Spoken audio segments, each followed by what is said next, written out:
Le Gear 5, c'est la dernière transformation de Luffy issue de l'éveil de son fruit du démon, le Gum Gum no Mi. Lorsque la transformation a été introduite, elle a énormément fait parler d'elle pour principalement deux raisons. La première, parce que c'est une nouvelle transfo, mais aussi suite à toutes les révélations qu'on a pu avoir dans les épisodes où il est apparu. Et la deuxième, un débat pour savoir quelle transformation a le plus cassé internet entre celle-ci et l'ultra instinct de Goku. Mais nous, ce qui nous intéresse aujourd'hui, c'est pas ça. Nous, ce qu'on veut savoir, c'est est-ce que le Gear 5 est une bonne ou une mauvaise transformation pour l'œuvre de Eiichiro Oda. Tout d'abord, parlons de l'origine du Gear 5 de Luffy. Lié à l'éveil de son fruit du démon, le Gum Gum no Mi, qui est en réalité le Ito Ito no Mi modèle Nika, cette forme éveillée confère à Luffy une force et une liberté accrue, lui permettant de manipuler l'environnement et de se battre avec une puissance et une créativité débordantes. Grâce à celle-ci, Luffy a une force tellement avancée qu'il est capable de tenir tête facilement au Gorosei. L'éveil d'un fruit du démon permet à son utilisateur d'exploiter le plein potentiel de son fruit. Selon Kaido, l'éveil apparaît lorsque le corps et l'esprit rattrapent le niveau des pouvoirs de l'utilisateur. De ce que l'on sait, l'éveil d'un fruit du démon de type Paramecia, qui est une catégorie de fruits du démon offrant aux utilisateurs le pouvoir de modifier leur corps, leur environnement ou générer une substance. L'éveil leur permet d'étendre leur pouvoir sur l'environnement en plus de leur propre corps. Pour n'en citer qu'un, Doflamingo peut transformer tout ce qui est matériel en fil et peut aussi augmenter sa capacité de création de fil. Ensuite, nous avons le type Zoan, qui est un type de fruit du démon permettant à l'utilisateur de se métamorphoser en animal ou en créature hybride à volonté. Lors de l'éveil, ils peuvent augmenter la taille de leur transformation, ce qui les rend plus forts et leur capacité de récupération est boostée. Nous avons comme exemple Lucci et Kaku, où une différence est notable entre leur transformation de base et celle de l'éveil. C'est la formation de volutes de fumée noire qui sort de leur corps. Malheureusement pour les Logia, qui est le nom donné au fruit du démon qui donne à l'utilisateur le pouvoir de prendre la forme d'un élément naturel, de le produire et de le contrôler à volonté. Nous ne connaissons pas l'effet de leur réveil et nous n'avons aucune idée de s'ils peuvent en avoir un. Et pour le dernier type de fruit du démon, nous avons le Zoan mythique. Ils permettent à leurs utilisateurs de se transformer en créatures mythiques. Il s'agit du type de fruit du démon les plus rares qui existent dans One Piece. Nous ne savons pas grand chose sur eux car on n'a pu en avoir qu'un seul à l'œuvre dans le cas de Luffy où il gardait son esprit d'origine malgré que son état mental soit légèrement altéré car il est constamment en train de rire. Il permet à Luffy de modifier librement la forme et la taille de son corps élastique. De plus, il acquiert les pouvoirs d'étendre son corps en caoutchouc aux matériaux non vivants environnants, de la même manière que les Paramecia éveillés qui affectent leur environnement. La transformation en Gear 5 trouve son origine dans un personnage mythique appelé Nika. Il était vénéré comme un dieu soleil parmi les esclaves de l'Antiquité, un guerrier traversant terre et mer tumultueuses pour délivrer ceux qui étaient injustement asservis. Sa bravoure et son altruisme ont inspiré des légendes qui se sont transmises de génération en génération, faisant de Nika un symbole d'espoir et de liberté.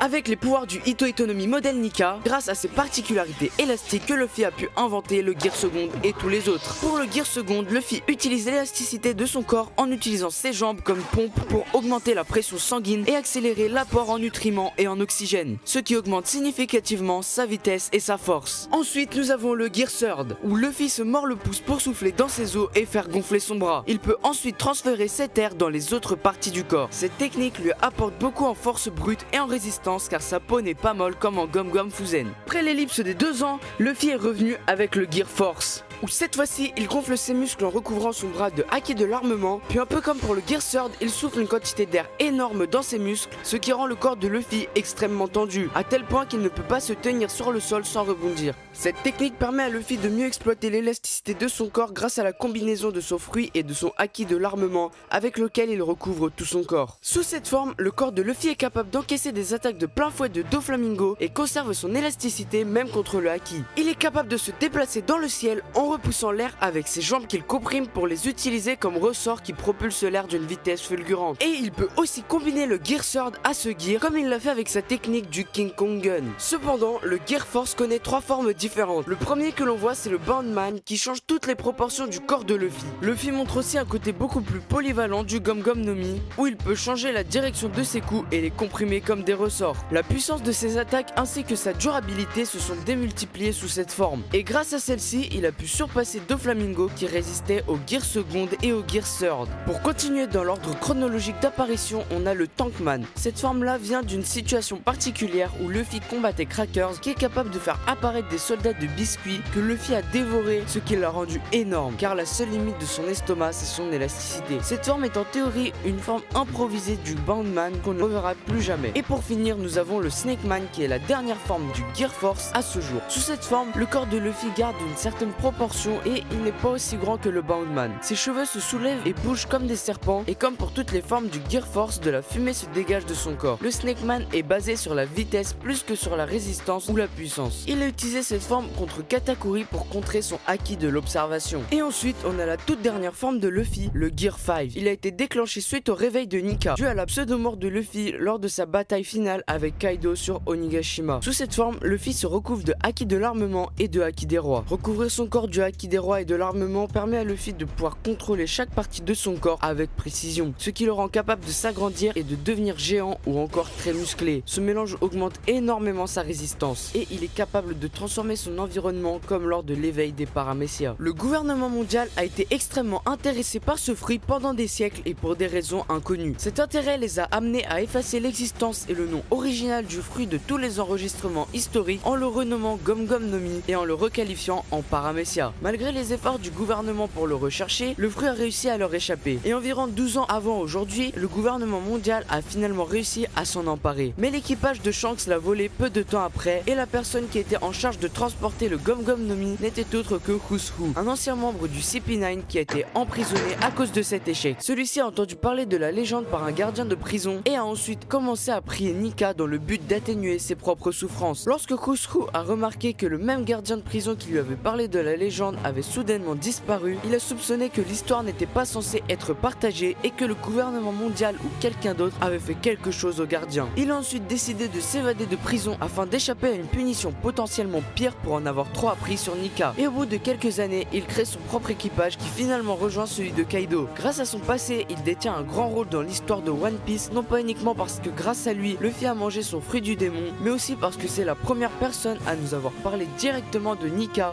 au chapitre 1018 pendant son combat contre Jinbei.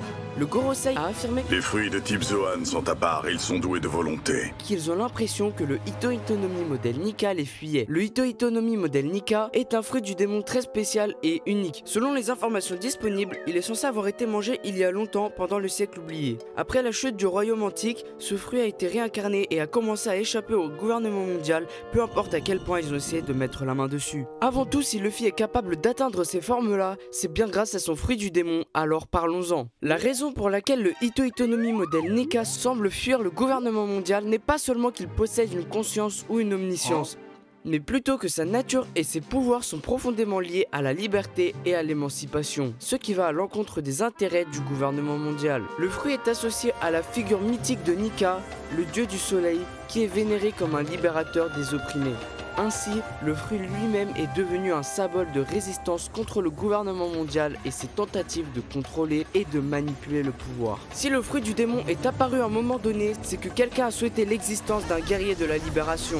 Et c'est comme ça que le Ito Ito no Mi modèle Nika est né. Ce fruit du démon est devenu l'incarnation de la liberté humaine et celui qui le mange finit par devenir un guerrier qui se bat pour la libération et la joie des hommes. Luffy a été choisi par son fruit du démon pour libérer le monde de l'oppression du gouvernement mondial et ainsi réussir la quête à laquelle Joy Boy avait échoué des années auparavant. Maintenant qu'on connaît ses origines, on va voir ce que le Gear 5 apporte réellement à One Piece.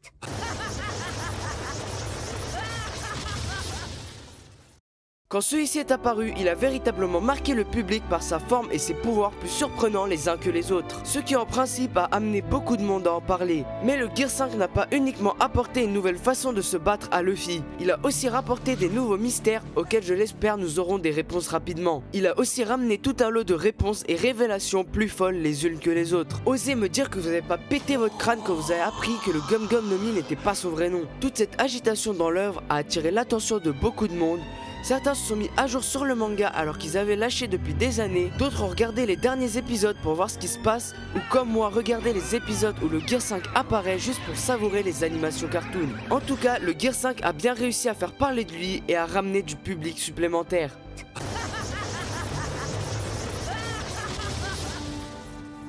Le Gear 5 a permis à l'histoire d'avancer considérablement. Sans cette transformation, Luffy n'aurait jamais vaincu Kaido et l'œuvre aurait stagné à Onigashima. Déjà que le combat était long, ici le combat aurait duré encore des années. Cette transformation a facilité certains combats, ce qui a accéléré la progression de l'histoire. Les arcs Wano et Onigashima ont duré 4 ans, alors que depuis l'apparition du Gear 5, on a eu l'arc Egghead et actuellement Elbaf, le tout en moins de 3 ans. En plus, pendant cette période, on a été gâté en révélations et en événements marquants, et c'est pas prêt de s'arrêter. Pour moi, le Gear 5 a donc joué un rôle crucial dans l'avancement de l'intrigue.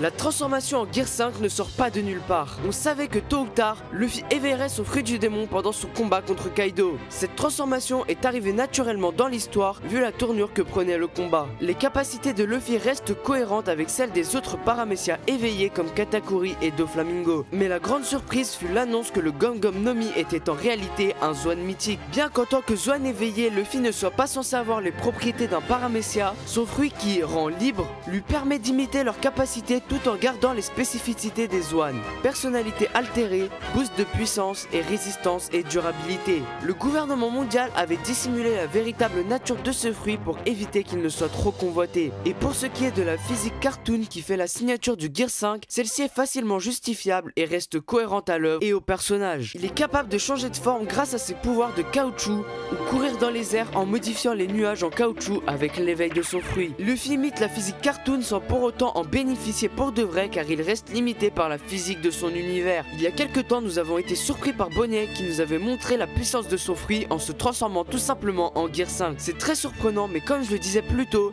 ça ne sort pas de nulle part. Bonnie a pu se mettre en Gear 5 grâce à sa technique du futur distordu qui lui permet de se changer en une version d'elle-même dans un futur potentiel, avec lequel elle peut utiliser n'importe quel pouvoir qu'elle peut imaginer tant qu'elle y croit vraiment. Ainsi, elle se transforme pas réellement en Gear 5 mais prend plutôt la forme de Nika qui lui donne le même aspect que Luffy. En théorie, Bonnie serait aussi libre que Luffy. En effet, si Bonnie est capable de se changer en Nika, elle est aussi capable de se changer en d'autres entités tant qu'elle y croit vraiment. Elle a la liberté de devenir ce qu'elle veut grâce à ses pouvoirs. Malgré toutes les nouveautés qu'on a vues, le Gear 5 a réussi à rester cohérent dans son univers tout en répondant et en créant des mystères. En très peu de temps, Luffy a connu une évolution fulgurante en termes de puissance. Cette transformation lui a permis d'atteindre un niveau suffisant pour affronter les plus puissants adversaires comme Lucci et Kizaru sans effort, et même face au Gorosei, bien qu'il soit invincible, Luffy peut les repousser efficacement grâce à ses pouvoirs. Il a même réussi à faire voler le Gorosei Mars comme la Team Rocket tout en encaissant simultanément les attaques les plus puissantes de Franky, Sanji et Bonnet en Gear 5. Cela démontre que tant qu'il ne s'agit pas d'attaques tranchantes, Luffy peut encaisser les techniques surpuissantes que ses adversaires lui enverront à l'avenir. La puissance de cette forme pousse le Gorosei et Im à agir plus rapidement pour pas perdre le contrôle du monde, car ils ont compris que Luffy représente leur plus grande menace avec son esprit libérateur qui s'oppose clairement à leurs objectifs. Lorsque Luffy est sous cette forme, il est conscient que sa puissance est beaucoup plus importante,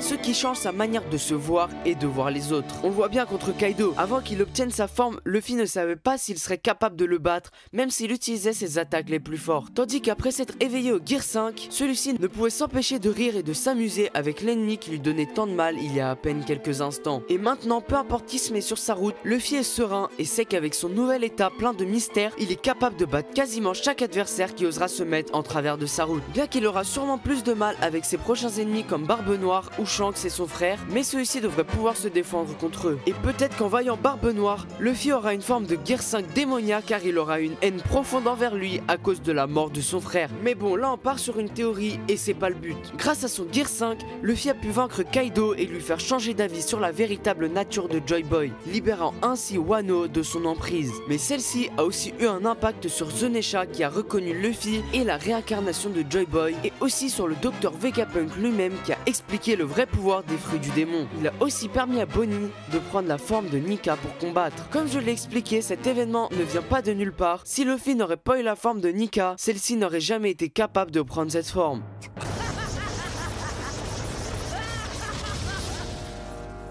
Le Gear 5 a permis à plusieurs personnages de se développer dans l'œuvre et a fait beaucoup avancer l'histoire. Le Gear 5 est une étape cruciale dans l'histoire de One Piece. Cette transformation va bien au-delà d'un simple power-up, elle enrichit l'univers tout entier en révélant les secrets du fruit du démon de Luffy et son lien avec la légende de Nika. Cette forme révolutionnaire apporte 3 éléments essentiels.